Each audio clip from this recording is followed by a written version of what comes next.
So following on from the previous video, in this film what we're going to do is to go further by changing the speed of the wobble on our notes.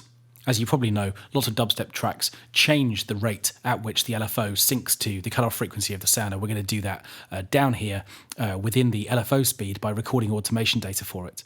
We're actually going to look at two ways of achieving this result within this video, and this is the first one we're going to look at. So what I need to do first of all in order to change the rate of wobble on the sound is to automate the speed dial here as a new channel of automation data. So within the first track here, you can see already that I've got my first little line of automation data, which, as you'll remember, is the amount dial, but I need to go back into latch mode and now record changes to the speed and LFO2.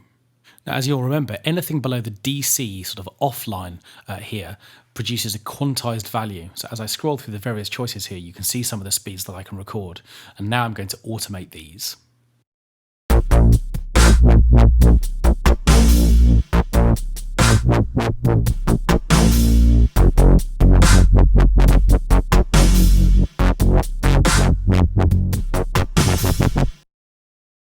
Okay, so you can see that line as it's drawn and obviously hear the changes as well.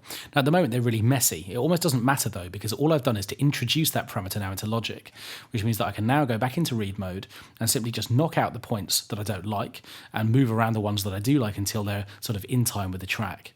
I can use the previous line of automation data as a guide. You can see the ramps in it there. So these are basically where I need to change the speeds of the notes.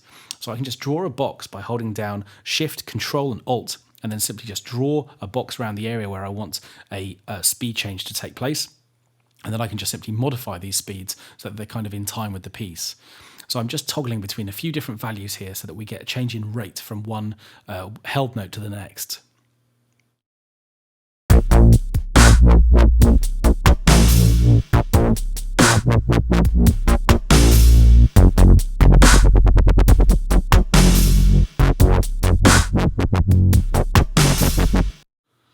Okay, and that's much better, but it's still a little bit messy. So I'd have to either go back and make some more changes there, or alternatively what I can do is to remove that line of data altogether and approach this problem from a completely different angle.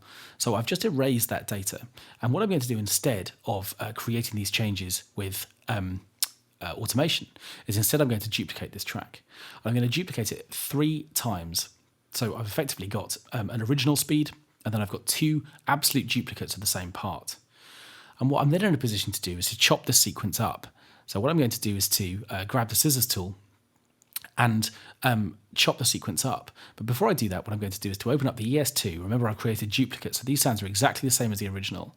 What I'm going to do is to go to the ES2 on track 2 and change the rate there to a different speed, and select a different speed again for the second duplicate, so the third track down.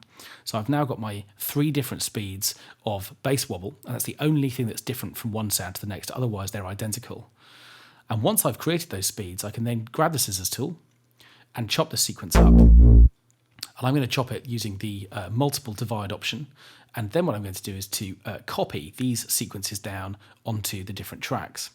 And I've just specified there that I don't want to copy the automation data, but actually that's a mistake. Of course I do, because I need to take this original line of data with me. So I've just undone that.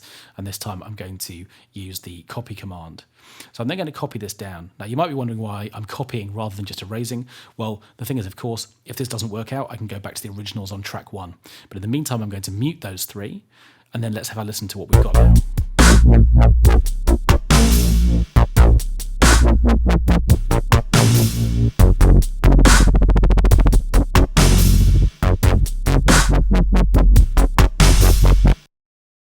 Okay, and there we go. That's a much cleaner result. Now, probably that second duplicate, the bottom of those tracks there, is probably a little bit quick, so I could easily go back and again adjust the speed. But that's a neater and cleaner way of achieving the same result as using automation.